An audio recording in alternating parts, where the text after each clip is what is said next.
Decreto número 1171, de 22 de junho de 1994.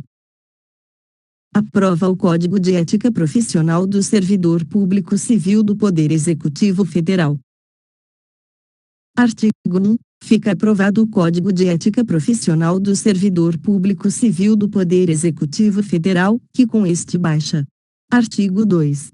Os órgãos e entidades da Administração Pública Federal direta e indireta implementarão, em 60 dias, as providências necessárias à plena vigência do Código de Ética, inclusive mediante a constituição da respectiva Comissão de Ética, integrada por 3 servidores ou empregados titulares de cargo efetivo ou emprego permanente.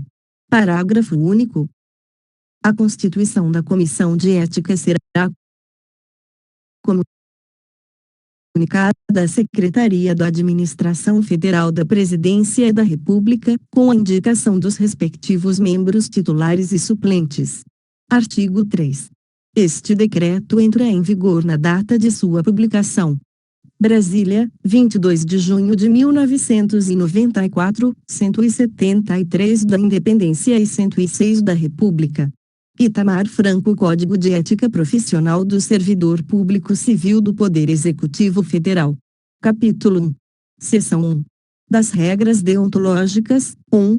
A dignidade, o decoro, o zelo, a eficácia e a consciência dos princípios morais são primados maiores que devem nortear o servidor público, seja no exercício do cargo ou função, ou fora dele, já que refletirá o exercício da vocação do próprio poder estatal. Seus atos, comportamentos e atitudes serão direcionados para a preservação da honra e da tradição dos serviços públicos. 2.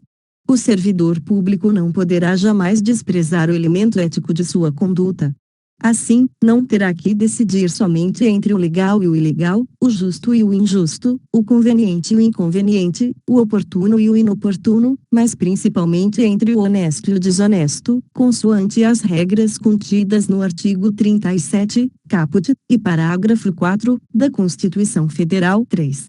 A moralidade da administração pública não se limita à distinção entre o bem e o mal, devendo ser acrescida da ideia de que o fim é sempre o bem comum. O equilíbrio entre a legalidade e a finalidade, na conduta do servidor público, é que poderá consolidar a moralidade do ato administrativo. 4. A remuneração do servidor público é custeada pelos tributos pagos direta ou indiretamente por todos, até por ele próprio, e por isso se exige, como contrapartida, que a moralidade administrativa se integre no direito, como elemento indissociável de sua aplicação e de sua finalidade, erigindo-se, como consequência, em fator de legalidade. 5. O trabalho desenvolvido pelo servidor público perante a comunidade deve ser entendido como acréscimo ao seu próprio bem-estar, já que, como cidadão, integrante da sociedade, o êxito desse trabalho pode ser considerado como seu maior patrimônio. 6. A função pública deve ser tida como exercício profissional e, portanto, se integra na vida particular de cada servidor público. Assim, os fatos e atos verificados na conduta do dia a dia em sua vida privada poderão acrescer ou diminuir o seu bom conceito na vida funcional. 7. Salvo os casos de segurança nacional, investigações policiais ou interesse superior do Estado e da administração pública, a serem preservados em processo previamente declarado sigiloso, nos termos da lei, a publicidade de qualquer ato administrativo constitui requisito de eficácia e moralidade, ensejando sua omissão comprometimento ético contra o bem comum, imputável a quem a negar. 8. Toda pessoa tem direito à verdade. O servidor não pode omiti-la ou falseá-la, ainda que contrária aos interesses da própria pessoa interessada ou da administração pública. Nenhum Estado pode crescer ou estabilizar-se sobre o poder corruptivo do hábito do erro, da opressão ou da mentira, que sempre aniquilam até mesmo a dignidade humana e quanto mais a de uma nação. 9. A cortesia, a boa vontade, o cuidado e o tempo dedicados ao serviço público caracterizam o esforço pela disciplina. Tratar mal uma pessoa que paga seus tributos direta ou indiretamente significa causar-lhe dano moral. Da mesma forma, causar dano a qualquer bem pertencente ao patrimônio público, deteriorando, por descuido ou má vontade, não constitui apenas uma ofensa ao equipamento e às instalações ou ao Estado, mas a todos os homens de boa vontade que dedicaram sua inteligência, seu tempo, suas esperanças e seus esforços para construí-los. 10. Deixar o servidor público qualquer pessoa à espera de solução que compete ao setor em que exerça suas funções, permitindo a formação de longas filas, ou qualquer outra espécie de atraso na prestação do serviço, não caracteriza apenas atitude contra-ética ou ato de desumanidade, mas principalmente grave dano moral aos usuários dos serviços públicos. 11.0 O servidor deve prestar toda a sua atenção às ordens legais de seus superiores, velando atentamente por seu cumprimento, e, assim, evitando a conduta negligente. Os repetidos erros, o descaso e o acúmulo de desvios tornam-se, às vezes, difíceis de corrigir e caracterizam até mesmo imprudência no desempenho da função pública. 12. Toda ausência injustificada do servidor de seu local de trabalho é fator de desmoralização do serviço público, o que quase sempre conduz à desordem nas relações humanas. 13.0 Servidor que trabalha em harmonia com a estrutura organizacional, respeitando seus colegas e cada concidadão, colabora e de todos pode receber colaboração, pois sua atividade pública é a grande oportunidade para o crescimento e o engrandecimento da nação. Seção 2.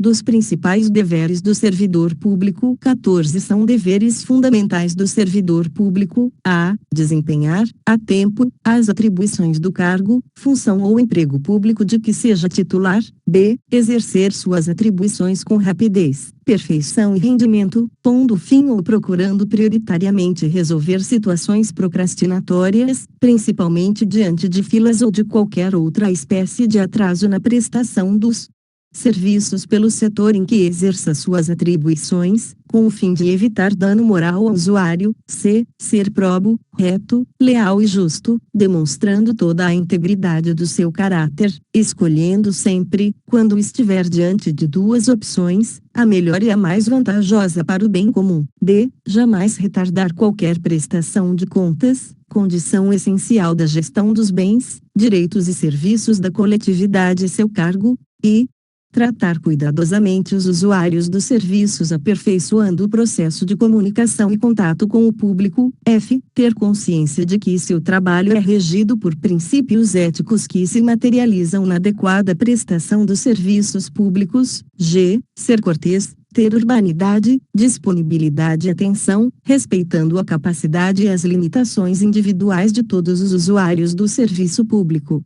sem qualquer espécie de preconceito ou distinção de raça, sexo, nacionalidade, cor, idade, religião, cunho político e posição social, abstendo-se, dessa forma, de causar-lhes dano moral. h. Ter respeito à hierarquia, porém sem nenhum temor de representar contra qualquer comprometimento indevido da estrutura em que se funda o poder estatal. 1. Resistir a todas as pressões de superiores hierárquicos, de contratantes, interessados e outros que visem obter quaisquer favores, benesses ou vantagens indevidas em decorrência de ações imorais, ilegais ou éticas e denunciá-las. j. Zelar, no exercício do direito de greve, pelas exigências específicas da defesa da vida e da segurança coletiva. l. Ser assíduo e frequente ao serviço, na certeza de que sua ausência provoca danos ao trabalho ordenado, refletindo negativamente em todo o sistema. m. Comunicar imediatamente a seus superiores todo e qualquer ato ou fato contrário ao interesse público, exigindo as providências cabíveis. n. Manter limpo e em perfeita ordem o local de trabalho, seguindo os métodos mais adequados à sua organização e distribuição.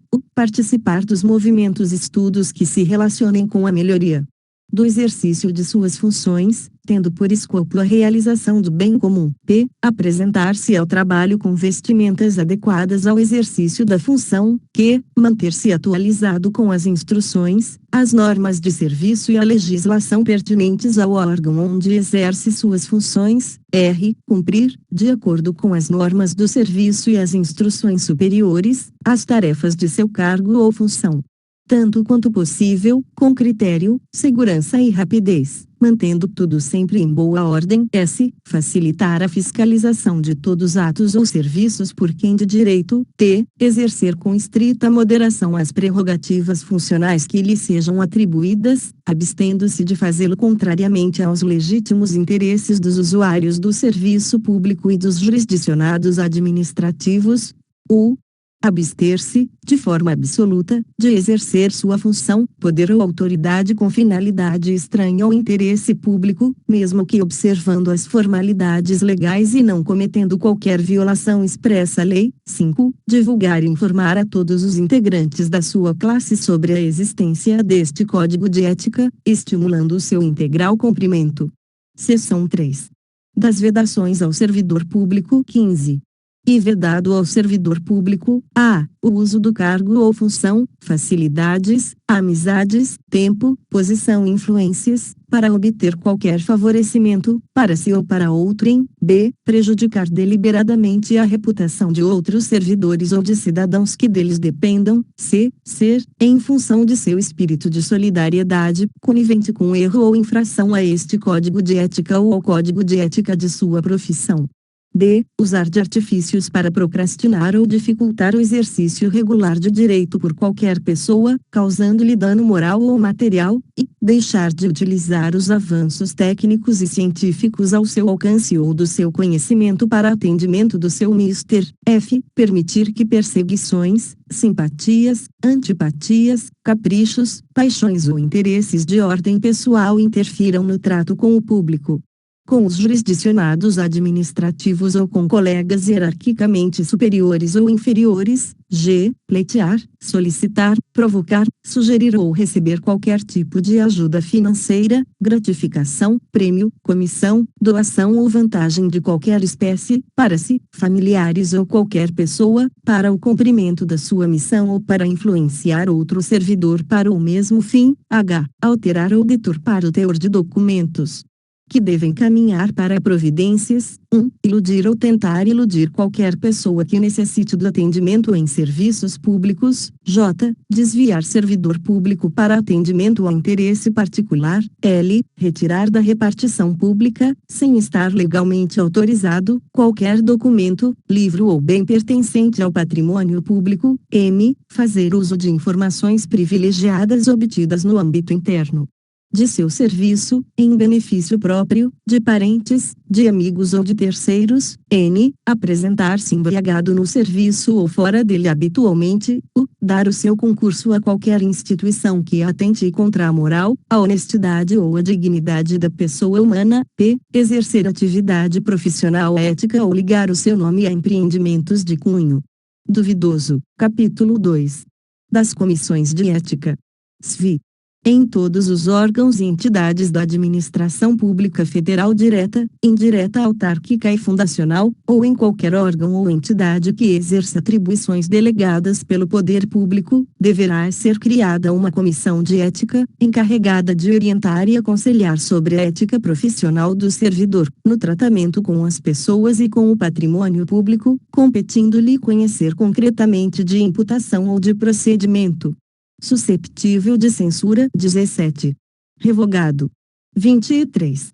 A Comissão de Ética incumbe fornecer, aos organismos encarregados da execução do quadro de carreira dos servidores, os registros sobre sua conduta ética, para o efeito de instruir e fundamentar promoções e para todos os demais procedimentos próprios da carreira do servidor público. 19. Revogado. 20. Revogado. 21. Revogado. 22.